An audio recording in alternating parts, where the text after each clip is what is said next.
خالد بن یزید کو، اور خالد بن یزید کے بعد عمر بن سعید کو، عمر بن سعید بن العاص وغیرہ یہ، ٹھیک ہے۔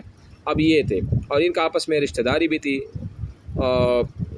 خالد بن یزید تو آپ کو میں بتا چکا تھا کہ خالد کس کا بیٹا تھا، یزید کا بیٹا تھا، یزید بن معاویہ کا تھا، اور خالد کی والدہ کا نام کیا تھا، عاتکہ تھا، عاتکہ یزید کی بیوی بھی تھی۔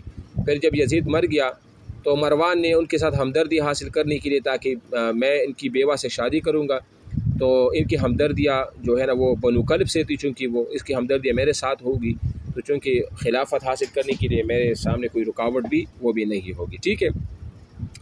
تو اب کیا ہوا، پہلے تو میں بتا چکا تھا نا کہ پھر مروان کیسے مرا، اور خالد بن یزید کی والدہ نے اس کو کیسے مطلب زہر دیا یا لونڈیا اس کو قتل کروایا۔ اب عمر بن سعید جو ہے نا وہ رہتا تھا۔ اب عمر بن سعید کا قتل یہ کیسے قتل ہوا، پڑھے کوئی پڑھے یا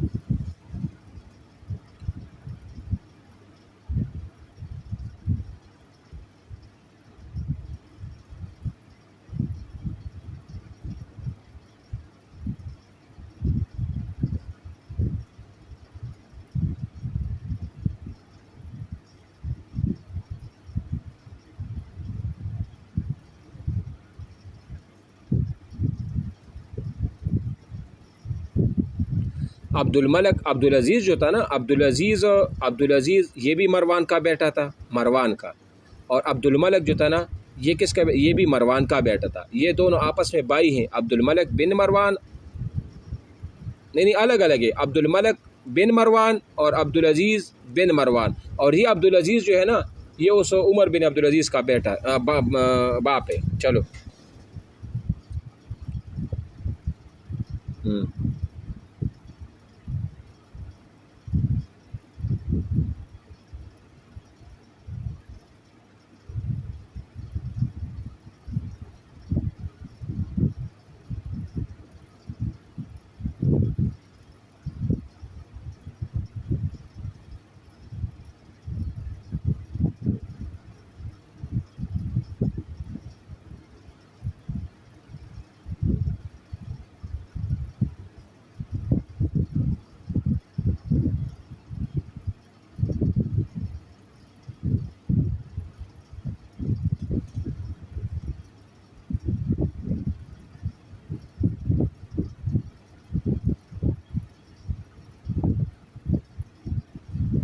آپ کی آواز صحیح نہیں ہے، آپ تھوڑا سا میک نزدیک کرو، تیز پڑھو۔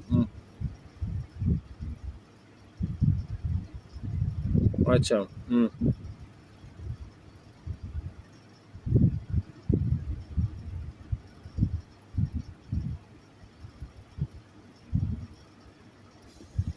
میں پڑھتا ہوں، ایک منٹ آپ نہ پڑھو، آپ کی آواز صاف نہیں ہے۔ ہلو آپ ہلو،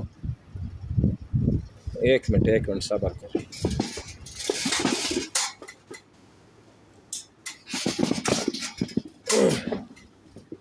میں پڑھ لیتا ہوں، ایک منٹ۔ اچھا جی، عبدالملک نے عمر بن سعید کی خواہش کو پورا کرنے سے صاف انکار کیا۔ عمر بن سعید کو اس سے دل کی گرفتگی ہوئی، وہ راستے ہی سے موقع پار کر دمشق کی جانب واپس چلا آیا، اور یہاں آتے ہی عبد الرحمن کو نکال دیا اور خود دمشق پر قابض ہو کر اپنی خلافت اور حکومت کا اعلان کیا۔ کس نے؟ عمر بن سعید نے۔ لوگوں کو جمع کر کے خطبہ دیا اور وظائف مقرر کی اور بے حسن سلوک پیش آنے کا وعدہ کیا۔ یہ خبر سن کر عبدالملک بھی فوراً دمشق کی جانب واپس ہوا اور دمشق کا محاصرہ کر لیا۔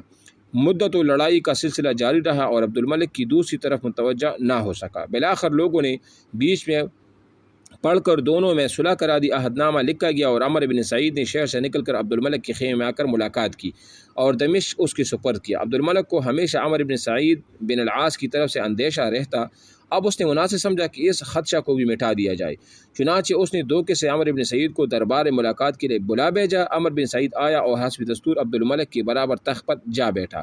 عبد الملک نے پہلے اس کام کے لیے آدمیوں کو جمع کر رکھا تھا، چنانچہ عمر بن سعید کو پکڑ کر قتل کر دیا گیا۔ بات سمجھ آ رہی ہے نا؟ اچھا جی، عمر بن ہلو اچھا ٹھیک ہے ٹھیک ہے۔ عمر بن سعید کی بائی یحییٰ کو خبر ہوئی تو وہ 1000 آدمیوں کے ساتھ دارالعمارہ چڑھ آیا اور اس کا محاصرہ کر لیا۔ عبد الملک نے عمر بن سعید کا سر کاٹ کر اوپر سے ان لوگوں کی طرف پھینک دیا اور ساتھ ہی روپیوں اور اشرفیوں کی بکیر بھی شروع کر دی، یعنی بکیر دیا۔ لوگ روپیوں اور اشرفیوں کو اٹھانے میں مصروف ہو گئے اور یحییٰ تنہا کڑا رہ گیا۔ یحییٰ کون تھا؟ عمر بن سعید کا بھائی تھا۔ آخر یحییٰ کو گرفتار کر کے قید کر دیا اور عمر بن سعید کے لڑکوں کو بھی یحییٰ کے پاس جیل میں بھیج دیا گیا۔ یہ لوگ اس وقت تک قید رہے جب تک کہ مصعب بن زبیر قتل ہوئی اور عبد الملک کا عراق پر قبضہ ہوا۔ عمر بن سعید کے قتل کا واقعہ سن 65 ہجری کا ہے۔ اب دیکھو، ہم پہلے پڑھ چکے تھے نا کہ امام حسین بھی تو وہ تو ایک سائیڈ ہو گئی، اس کا وہ خاتمہ ہو گیا، شہید ہو گئے تھے۔ اس کے بعد مقابل میں خوارج، ان کو بھی تقریباً سائڈ پہ کر دیا گیا۔ اس کے بعد مختار ثقفی بہت بڑا فتنہ تھا، ان کو بھی سائڈ پہ کر دیا گیا۔ اب دو آمنے سامنے ہو گئے تھے مقابل میں، وہ کون تھے؟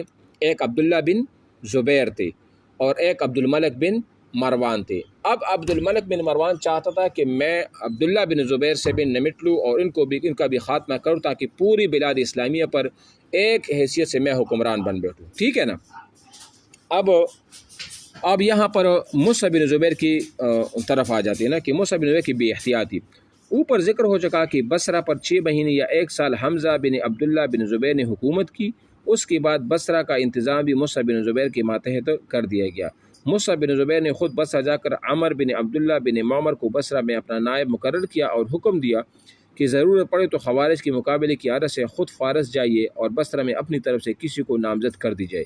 اس طرح اس نواح کے تمام عاملوں اور صوبہ داروں کا مناسب تغیر و تبدل کر کے چند روز قیام کے بعد مصعب بن زبیر بصرہ سے پھر کوفہ چلے آئے، لیکن سن 70 ہجری میں ایسی صورت پیش آئی کہ فارس میں خوارج کی فتنہ نے بہت زور پکڑا اور معیرہ بن محلب اور اس طرح عمر بن عبداللہ بن معمر دونوں خوارج کی فتنہ کو دبا نہ سکے۔ مصعب بن زبیر نے موصل کی حکومت سے محلب بن ابی صفرہ کو تبدیل کر کے پھر فارس کی حکومت پر معمور کیا۔ اور یہ فارس جو ہے نا، یہ ایران میں تھا، ٹھیک ہے نا، اور وہاں جا کر خوارج کی فتنوں کو فروغ کر دیا۔ اس میں شک نہیں کہ محلب بن ابی صفرہ سے بہتر کوئی دوسرا شخص خوارج کا اعلان نہیں کر سکتا تھا۔ محلب بن ابی صفرہ نے کہا کہ میں فارس جانے سے خوش ہوں، مگر فی الحال مجھ کو موصل سے جدا کرنا آپ کے لیے بے حد مضر ثابت ہوگا، نقصان دہ ثابت ہوگا، اس لیے کہ عبد الملک بن مروان نے خفیہ سازشوں کا ایک جال عراق میں پھیلانا شروع کیا ہے۔ میں اس کی تدابیر کو خوب غور سے مطالعہ کر رہا ہوں، ایسا نہ ہو کہ میرے یہاں سے جدا ہونے کے بعد وہ اپنی تدابیر میں کامیاب ہو جائے۔ یہ کون کہہ رہا ہے؟ یہ محلب بن ابی صفرہ مصعب بن زبیر کو کہہ رہا تھا، ٹھیک ہے نا۔ مصعب بن زبیر نے فارس کی مصعب بن زبیر نا، موصل ایک جگہ کا نام ہے نا، موصل ایک جگہ کا نام ہے، ہاں جی۔ تو مصعب بن، دیکھو موصل ہوا، بصرہ ہوا، کوفہ ہوا، یہ حضرت عمر فاروق نے بنوائے تھے۔ کس نے بنوائے تھے؟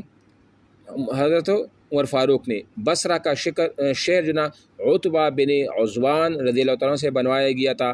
کوفہ کا شہر حضرت عمر نے سعد ابن ابی وقاص سے بنوایا تھا، اور موصل کا شہر یہ بھی ایک ہے نام، وہ مجھے ذہن میں بھی تو نہیں ہے، لیکن میں ابھی کئی گروپ میں شیئر کر دوں گا۔ یہ بھی ایک صحابی سے انہوں نے کیا کر دیا، بنوایا تھا، اور یہ تینوں شہر جو تھے یہ فوجی چونیوں کے طور پر تعمیر کی گئی تھی، ٹھیک ہے نا، یہ آپ کے ذہن میں ہونا چاہیے۔ اچھا، عبد الملک بن مروان نے عمر سعید کے قتل سے فارغ ہوتے ہی سازش تدابیر شروع کی تھی۔ اس نے فارس کی طرف سے اپنے آدمیوں کو بیچ کر وہاں خوارج کی توقعات دلائی اور ان کو خروج پر آمادہ کیا۔ ادھر کوفہ اور بصرہ میں بھی اپنے آدمیوں کو بھیجا، خواہاں بنو امیہ کے ذریعے سازشوں کا ایک جال پھیلایا اور مصعب بن زبیر کی فوجی سرداروں کو بھی خفیہ طور پر خط بیچ کر بڑی لاج دے کر شروع کس نے؟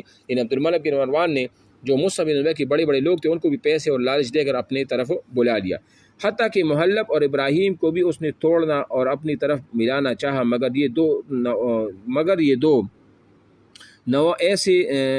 دونوں ایسے نہ تھے کہ مصعب بن زبیر سے بے وفائی کرتے۔